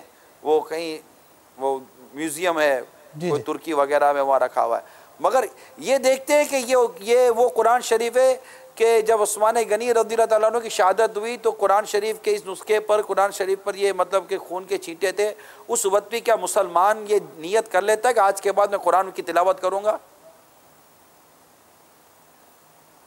وہ جس کو ہم نے وہ کیا نا، وہ عبرت والی خبریں، یعنی ہم کوئی چیز دیکھ کر اس سے بیسیکلی جو مدنی پھول ہے نا وہ نہیں لیتے. اب دیکھیں کتنی مطلب کہ آپ دیکھیں کہ ہم دوران گفتگو ہم ان کے کتنے پہلو سامنے رکھ چکے. اب یہ تو اوپر سطح کی گفتگو کر رہا ہوں نا، میں اوپر کی باتیں کر رہا ہوں. ہر موضوع کی گہرائی ہے، ہر موضوع کی ڈپتھ ہے. اسی طرح میرے مدنی چینل کے ناظرین، میرے نوجوان اسلامی بھائیوں، غور کیجئے، جتنا ہو سکے ایک ایک صحابی کے بارے میں آپ پڑھیں. ہماری تاریخ بڑی روشن، بڑی تابناک ہے، بڑے واقعات ہیں. جو 6 شورا بنی تھی سیدنا فاروق اعظم رضی اللہ تعالیٰ عنہ کے بعد جنہوں نے خلیفہ بنانا تھا، تو ان میں سب نے مل کر سیدنا عبد الرحمن بن عوف رضی اللہ تعالیٰ عنہ کو حکم بنایا. 6 نے. آپ نے 3 دن تک مدینہ منورہ کے اہل الرائے، جو اچھے مشورہ دینے والے لوگ تھے، ان سے لشکر کے سپہ سالاروں وغیرہ اور عام مسلمانوں سے مشورہ لیا. اس کے بعد سیدنا عثمان غنی رضی اللہ تعالیٰ عنہ کی خلافت پر اتفاق ہوا. تو سب سے پہلے سید عبد الرحمن بن عوف اور اس کے بعد مولا مشکل کشا شیر خدا کرم اللہ تعالیٰ وجہ الکریم نے ان کے ہاتھ پر بیعت کی. پھر اس طرح یہ بیعت ہوتی ہے کہ متفقہ طور پر 12 ہجری کو، یعنی ہجری جب سرکار صلی اللہ علیہ وسلم نے جو مدینہ منورہ کی طرف ہجرت فرمائی، وہاں سے ہجری سن کا آغاز ہوا. اور یہ ہجری سن کا آغاز کرنے والے بھی سیدنا فاروق اعظم رضی اللہ تعالیٰ عنہ ہے، ورنہ عیسوی چلتا تھا. اگر عیسوی سے بھی دیکھیں تو عثمان غنی رضی اللہ تعالیٰ عنہ کی خلافت یہ 24/12 ہجری تھی، اور 644 ایک قول کے مطابق سن عیسوی کہلاتا ہے. جیسے اس وقت آپ کے 2013 ہے نا، اور سن ہجری 1434 سن ہجری چل رہا ہے. سرکار صلی اللہ تعالی وسلم کی مدینہ منورہ ہجرت فرمانے سے یہ 1434 سن ہجری آئے گا، 1434 سال. اور سن عیسوی یہ تو حضرت عیسیٰ علیہ السلام سے جو چل رہا ہے. خیر، آپ کا جو دور خلافت تھا وہ کم و بیش 12 سال رہا عثمان غنی رضی اللہ تعالیٰ عنہ کا، اور بڑی فتوحات ہوئی. حتیٰ کہ جو آپ کے سپہ سالار تھے، ان میں امیر معاویہ رضی اللہ تعالیٰ عنہ بھی ان سپہ سالاروں میں ایک سپہ سالار تھے. بڑا خوبصورت بات یہ تھی کہ اس دور میں رومیوں نے سمندر پر اپنا راج جمایا ہوا تھا، اور اب بھی اسلامی جو لشکر تھا وہ سمندر کے ذریعے پیش قدمی نہیں تھی. اس پر عثمان غنی رضی اللہ تعالیٰ عنہ نے امیر معاویہ رضی اللہ تعالیٰ عنہ سے مشورہ کیا کہ ہمارے جو مسلمان ہیں یہ سمندری کی طرف سے ہمیشہ دشمن سے خطرے میں رہتے ہیں، ہمیں اس کے لیے بھی کچھ کرنا چاہیے، اور میں چاہتا ہوں کہ اگلے سال کے چاند ہونے سے پہلے آئندہ سال آپ اس پر کچھ مطلب کہ ہمیں کچھ کام کر کے دکھا دیں۔ تو ابھی 1 سال کا عرصہ بھی نہ گزرا تھا کہ بحر عرب میں مسلمانوں کے تقریباً 1400 جنگی جہاز، سمندری جنگی جہاز 1400، 1 سال کا عرصہ نہیں گزرا تھا۔ یعنی اس وقت اتنی مطلب کہ ایڈوانس ٹیکنالوجی کے دور میں بھی اتنے کم عرصے میں اتنی بڑی اچیومنٹ ہو نہیں سکتی، اس وقت بھی آپ سمجھ سکتے ہیں ہو نہیں سکتی، لیکن یہ ہوئی۔ کم و بیش 1400 کے آس پاس جنگی جہاز، سمندری جنگی جہاز مسلمانوں کی حفاظت کے لیے سمندر میں آ گئے۔ امیر معاویہ رضی اللہ تعالیٰ عنہ اور سیدنا عثمان غنی رضی اللہ تعالیٰ عنہ کی یہ باہمی مشاورت کی فضیلت تھی۔ اس کے علاوہ انہی کے دور خلافت میں مسلمان فتح حاصل کرتے کرتے چین اور روس تک جا پہنچے۔ یعنی فاروق اعظم رضی اللہ تعالیٰ عنہ کے دور خلافت میں بڑی فتوحات ہوئی، مگر یہ فتوحات کا سلسلہ اور بڑی عمدگی و تیزی کے ساتھ چلتا رہا سیدنا عثمان غنی رضی اللہ تعالیٰ عنہ کے دور خلافت میں۔ 12 سال آپ کا دور خلافت رہا ہے کم و بیش، اور یہ دوہری طرح کی فتوحات کی ہیں سیدنا عثمان غنی رضی اللہ تعالیٰ عنہ کے دور خلافت، دوہری یعنی ڈیول قسم کی فتوحات کا سلسلہ رہا، فتح حاصل ہوتی رہی۔ یعنی ایک تو وہ نئے ممالک اور نئی زمینیں ملتی رہی، دوسرا جہاں فاروق اعظم رضی اللہ تعالیٰ عنہ کو فتوحات نصیب ہوئی، وہاں جو کمزوریاں تھیں اور دشمن جو وہاں بغاوت کی کوشش کرتے تھے تو ان کو بھی آپ نے مزید اطاعت و فرما برداری میں اپنے ساتھ ملا لیا۔ یہ 2 طرح کے آپ کے کارنامے ہیں، حتیٰ کہ جیسے میں نے کہا کہ چین اور روس تک پہنچے اور ایران کا بیشتر حصہ بھی فتح کر لیا، حتیٰ کہ یورپ تک رسائی آپ کی ہوئی۔ آپ ہی کے دور خلافت میں افریقہ فتح ہوا، حتیٰ کہ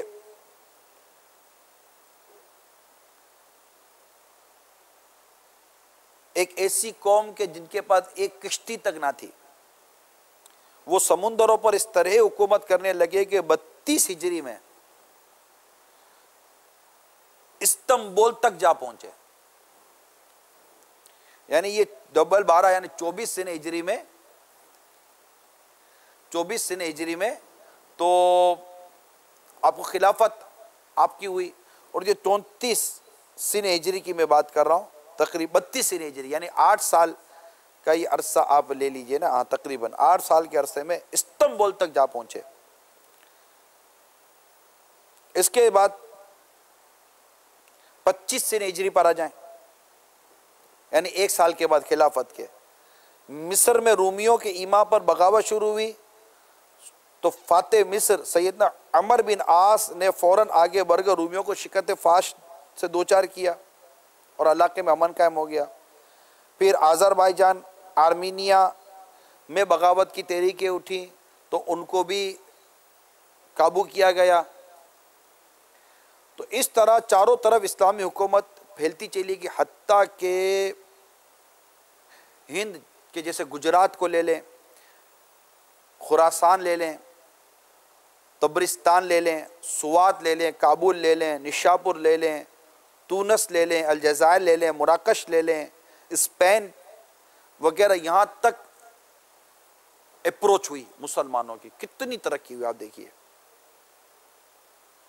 آپ کے دور خلافت میں تقریباً 50 کے قریب سمندری جنگیں لڑی گئیں، اور 31 ہجری میں کیسر روم نے ایک بہت بڑے بحری بیڑے کی مدد سے شام کے سواحل پر حملہ کیا، جس کے جواب میں امیر معاویہ رضی اللہ تعالیٰ عنہ اور دیگر صحابہ کرام نے ایسی شکست دی کہ اس کے بعد اس کو جرأت نہیں ہوئی حملہ کرنے کی۔ آپ کے دور خلافت میں تہذیب و تمدن، صنعت، تجارت، علوم و فنون کو بہت ترقی ہوئی۔ اکنامکس جو آج دنیا کا بہت بڑا ٹاپک ہے، اکنامکس، معیشت بہت بڑا ٹاپک ہے۔ آپ کے دور خلافت میں مسلمانوں کی معیشت مدینہ مدینہ تھی، علاقوں کے فتح ہونا، نئے نئے شہر اور نئے نئے ملکوں کا آنا، اور خوبصورت مکانات اور بڑی مطلب کہ مال و دولت کی فراوانی، اور پھر نئے بازار، مسلمانوں پر نئی تجارتی منڈیاں سامنے آئیں، نئے بزنس سینٹرز سامنے آئے، نئے بزنس یونٹ سامنے آئے مسلمانوں کے آگے۔ یہ دور خلافت ہے ہمارا۔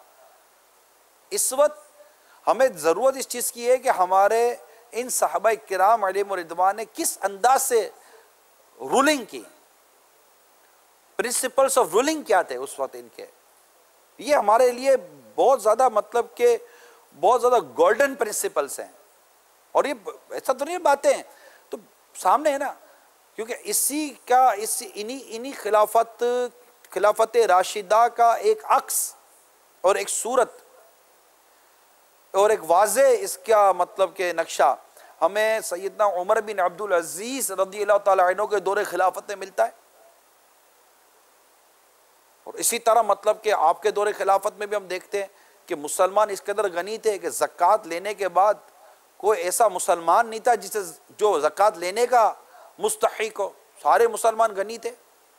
جو کتابوں میں لکھا گیا وہ میں بیان کر رہا ہوں، مگر خود ان کی اپنی کیفیت کیا تھی؟ سادگی اور امت کے لیے وقف ہو جانا، عبادت، ریاضت، تلاوت، روزے، سجدے، نمازیں، اسلام اور اسلامی تہذیب کا تحفظ، اپنی اسلامی ثقافت، اپنے اسلامی اقدار کا تحفظ، پھر انصاف، عدل، خود اپنے آپ کو پریکٹیکلی طور پر پیش کرنا، ساتھ ساتھ رہنا، نرم دلی، تقوی، پرہیزگاری، دیانتداری، شرافت، مال و دولت سے بے رغبتی، سب کچھ ہوتا تھا مگر اپنے ہاتھ میں کچھ نہیں رکھتے تھے۔ رعایا کو رعایا کہتے اس لیے کہ اس کی رعایت کی جاتی ہے، اس کی سنی جاتی ہے، اس کا مان رکھا جاتا ہے۔ رعایا را عین الف یا الف، اس کی رعایت کی جاتی ہے، اس کا مان رکھا جاتا ہے، انہی کی خدمت کے لیے ہی تو وہ منصب ملتا ہے۔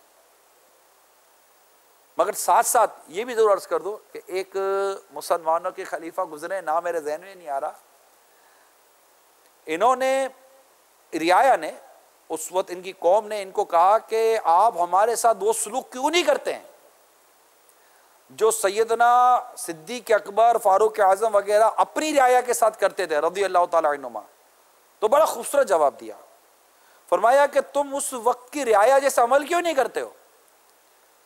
حکمرانوں کے دل تو اللہ تعالیٰ کے دست قدرت میں، وہ تمہاری طرف کر دے گا، تم اس وقت کی رعایا جیسا عمل کیوں نہیں کرتے؟ تو اس وقت جو کچھ بھی ہے سب اپنے ہاتھوں کے کرتوت، شکوہ زمانے کا نہ قسمت سے گلا ہے، دیکھے ہیں یہ دن اپنی ہی غفلت کی بدولت، سچ ہے کہ برے کام کا انجام برا ہے۔ آج دنیا بھر کے اندر جس طرح کی پریشانی، فرسٹریشن اور مطلب کہ جس طرح کی ایک ذہنی اذیت والی زندگی ہم محسوس کرتے ہیں، سکون، چین، قرار کہاں ہے؟ نہیں ہے نا، کون اس کا انکار کرے گا؟ امن کہاں ہے؟ پیار کہاں ہے؟ اتفاق کہاں ہے؟ محبت کہاں ہے؟ اتحاد کہاں ہے؟ یہ کتابوں میں بھی لکھے ہیں، یہ سب لفظ میں کہہ رہا ہوں، پریکٹیکلی کہاں نظر آ رہا ہے؟ گھر کی چار دیواری میں نہیں ہے، شہر اور محلے اور ملک کی تو بات ہی کچھ اور ہے بھائی۔ گھر کی چار دیواری میں یہ چیزیں نظر نہیں آ رہی ہیں، گھر کے 5-6 افراد میں یہ چیزیں نظر نہیں آ رہی ہیں، 2 باپ بیٹوں میں چیزیں نظر نہیں آ رہی ہیں، ہم محلے، علاقے، شہر اور ملک کی اور دنیا بھر کی باتیں کرتے ہیں بھائی۔ ہم کون سی باتیں کر رہے ہیں؟ یہ چیزیں باتوں سے نہیں آتی، یہ عمل ہے انسان کا، عمل ہے، یہ اللہ تعالیٰ کے غیب کے خزانے ہیں، ہم اس کو بھول بیٹھے ہیں، ہم اس کی عبادت کو بھول بیٹھے ہیں، تقوی و پرہیزگاری کو چھوڑ بیٹھے ہیں۔ آج ہمارے سامنے نتیجہ ہے، آج دنیا بھر میں اکنامکلی کرائسس ہیں، اور اگر کہیں کسی ملک کے اندر تیزی آ جائے اندھوں کی طرح دوڑتے ہیں۔ پتہ ہوتا ہے پچھلے سالوں کے اندر اس طرح کی تیزیاں آتی ہیں، پمپنگ کی طرح، پریشر مشین، پمپنگ مشین کی طرح مال کھینچتی ہے، ٹھا کر کے زمین کے اندر مال چلا جاتا ہے اور سب کا اگلا پچھلا برابر ہو جاتا ہے، دوڑتے ہیں اور بیچارے پہ خالی ہو جاتے ہیں۔ اس ایک سے ایک واقعہ دنیا بھر میں ہو رہے ہیں، بڑا عجیب اکنامکلی کرائسس ہیں، فائنینشلی کرائسس ہیں، بہت فائنینشلی کرائسس ہیں۔ ڈسٹریبیوشن آف منی کا جو سسٹم اس وقت دنیا کے اندر جو بنا ہوا ہے یہ درست نہیں ہے۔ اسلام نے درست سسٹم دیا، زکوٰۃ کے ذریعے، فطرے کے ذریعے، صدقہ و خیرات کے ذریعے، پھر ساتھ جو فضائل ہیں، یہ ساری چیزیں جو اسلام اور دین نے ہمیں عطا کی ہیں، جو فضائل بھرے ہوئے ہیں۔ مقتۃ المدینہ کی کتاب لیجئے، جنت میں لے جانے والے اعمال، اس میں یہ سارا مواد بھرا ہوا ہے۔ عبادتوں کا نصاب دیکھ لیجئے، معاملات اور رشتہ داروں کے ساتھ حسن سلوک کا معاملہ دیکھ لیجئے، پھر زہد و تقوی و پرہیزگاری، اور پھر جو معیشت اور جو ان طرح کی چیزیں، تجارت کی چیزیں دیکھ لیجئے، تو ان کا جو دور خلافت تھا، نئے نئے بازار آئے اور دور دور تک تجارت کے معاملات پہنچے مسلمانوں کے۔ آج مسلمان دنیا میں تجارت میں کتنا پیچھے ہے، اس کی ایک وجہ اس کا مس کمٹمنٹ ہونا بھی ہے، مس کمٹمنٹ کرنا بھی ہے، جو بولتا ہے وہ کرتا نہیں ہے۔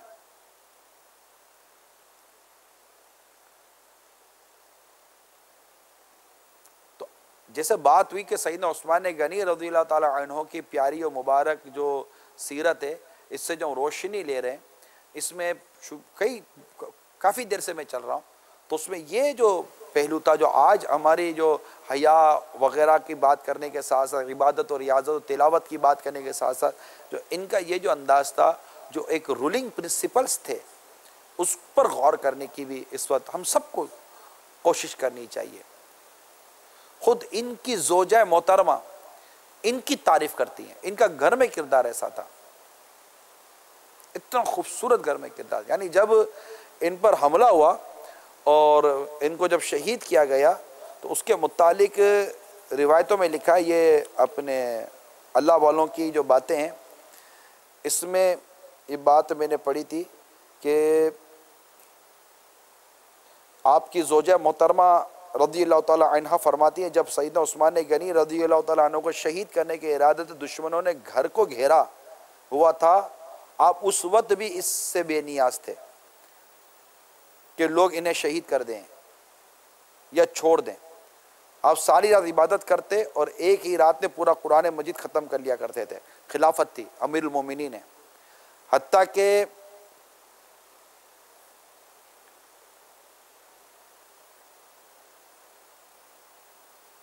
آپ کو شہید کر دیا گیا۔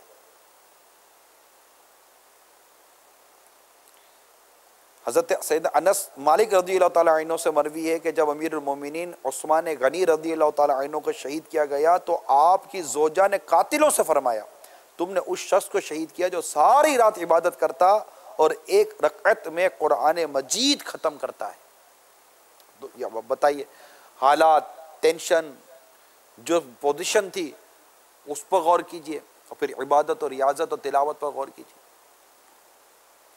حالات بدلتے ہیں، ہم تو بدلیں۔ خیر، آپ کے اس طرح کے جو واقعات ہیں، اسی میں ایک بہت خوبصورت پہلو وہ ہے مسجد نبوی شریف علی صاحب الصلاۃ والسلام کی توسیع۔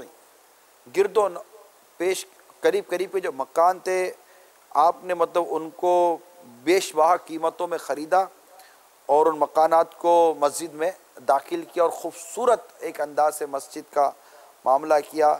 پھر قرآن مجید کو ہم سب کے لیے جو جمع کر کے دیا، یہ ہمارے سامنے ہے۔ اسی طرح آپ کا یہ دور خلافت چلتا رہا، جس کو میں نے عرض کی کہ 12 سال کم و بیش آپ کا یہ دور خلافت رہا۔ حج کا مبارک موسم جاری تھا، لوگ جھک در جھک حج، مکہ مکرمہ، مدینہ منورہ میں حاضریوں میں مصروف تھے کہ 18 ذوالحجہ 35 سن ہجری 35 سن ہجری جمعۃ المبارک کو باغیوں نے ہمارے تیسرے خلیفہ حضرت سیدنا عثمان غنی رضی اللہ تعالیٰ عنہ، جنہوں نے سرکار صلی اللہ علیہ وسلم کی جنت کی بشارت آپ سے جنت کی بشارت پائی، ان کو شہید کر دیا، اور اس وقت قرآن مجید کی تلاوت میں مصروف تھے۔ تو یہ ایک مختصر سا آپ کا ایک پیاری اور سیرت کے کچھ پہلو آپ کے سامنے میں نے عرض کیے ہیں، اور دوبارہ میں آپ کو یہ ریپیٹ کروں، I repeat again، کہ اپنی نسل کو پلیز میرا مدنی التجا ہے، اپنے دین اور اسلام کے بارے میں بتائیں۔ مکتبۃ المدینہ سے کتابیں لیں، بھرا ہوا ہے مکتبۃ المدینہ، آپ کا مواد سے بھرا ہوا ہے، کتابیں بھری ہوئی ہیں، صحابہ کرام علیہم رضوان کی سیرت پر ایک سے ایک آپ کو انشاءاللہ مواد آپ کو مکتبۃ المدینہ سے ملے گا۔ اس طرح فرائض و واجبات، ایمان و کفر کے حوالے سے، عقائد و اعمال کے حوالے سے آپ کو بہت خوبصورت مواد آپ کو مکتبۃ المدینہ سے ملے گا۔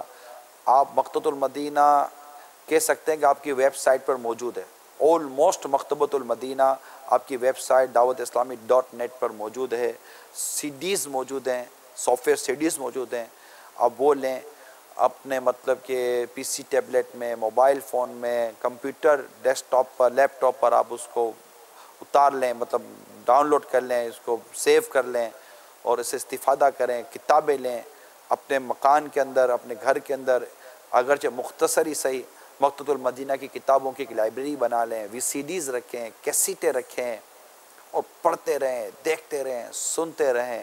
مدنی چینل آپ کے سامنے ہو، دیکھتے رہیں، پڑھتے رہیں، سنتے رہیں۔ اس طرح مختلف ایام آتے ہیں ہمارے فیضان کے نام سے چلتا رہتا ہے مدنی چینل پر، اور مدنی چینل پر اس کے بارے میں کچھ نہ کچھ بیان ہوتا بھی رہتا ہے۔ تو یہ سب کچھ ہے، اور بھی بہت کچھ ہے دعوت اسلامی کے مدنی ماحول میں۔ حیا کا زبردست درس ہے۔ امیر علیہ سنت کا ایک رسالہ ہے با حیا نوجوان، یہ رسالہ میں کہتا ہوں کہ آج کے اس دور میں بہت امپورٹنٹ ہے، با حیا نوجوان۔ اسپیشلی جو مبلغین اور اسلامی بھائی ہیں ان میں ہم سب کے لیے اس میں درس ہے کہ اصل نیکی اور پرہیزگاری اور تقویٰ کیا ہے، اس میں امیر علیہ سنت نے ہمیں سمجھایا اور سکھایا ہے۔ اصل بنیادی تقویٰ، نیکی اور پرہیزگاری، یہ 2-3 صفحات اس کے بیچ میں آتے ہیں کہ واقعی جو بھی نیک نظر آنے والا بھی اسلامی بھائی ہے اس کو بھی اس 2-4 صفحے بیچ میں آتے ہیں کہ اصل نیکی اور پرہیزگاری اور تقویٰ کیا ہے، اور کون سی مطلب کے بعد بری صفات اس کی نیکی اور پرہیزگاری کی صفات کو سلب کر لیتی ہیں، بڑے پڑھنے سے متعلق ہے۔ تو آج لینے فیض عثمانی آ گئے غلامان عثمانی، یعنی سیدنا عثمان غنی رضی اللہ تعالیٰ عنہ کے غلام، آپ سے عشق و محبت کرنے والے، کہ ہمیں الحمدللہ عز و جل تمام انبیاء کرام، تمام صحابہ کرام سے محبت پیار ہے، اہل بیت اطہار سے محبت و پیار ہے، انشاءاللہ اپنا بیڑا پار ہے۔ ملی تقدیر سے مجھ کو صحابہ کی ثنا خوانی، امیر سنت لکھتے ہیں ملی تقدیر سے مجھ کو صحابہ کی ثنا خوانی، ملا ہے فیض عثمانی، ملا ہے فیض عثمانی۔ تو یہ فیض عثمانی سے اللہ ہمیں بھی بہرہ مند فرمائے اور ہم سب کی دنیا اور آخرت بہتر بنائے۔ ایک بار پھر عرض کر دوں کہ اس طرح کے عنوان اپنے خود بھی پڑھیں اور اپنے بچوں کو بھی پڑھائیں، اللہ تعالیٰ عمل کرنے کی توفیق عطا فرمائے۔ عرض یہی ہے، دیکھتے رہیے مدنی چینل۔ آپ کی معلومات کے لیے کہ خیر الناس من ینفع الناس، تم میں سے بہتر انسان وہ جو لوگوں کو نفع پہنچائے۔ تو مدنی چینل جتنا دیکھیں گے انشاءاللہ تعالیٰ نفع ہوتا چلا جائے گا۔